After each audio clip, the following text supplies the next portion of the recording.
Guys, jom kita sama-sama.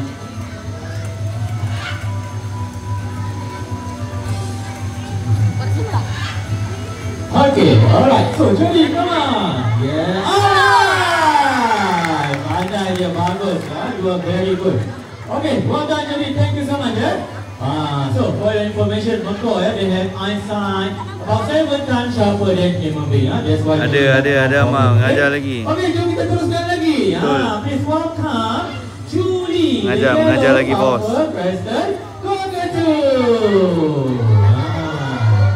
Orang kakatua putih, berbulu putih dan juga berjambul kuning, ya, yellow crested. Normally they are from Australia, okay? Okay, so Mr. Ryan, you have a color wooden block. Kita ada bongkah warna. Okay, Julie will arrange pens according to shades and color. Dia akan susun balik ikut warna dan juga bentuk.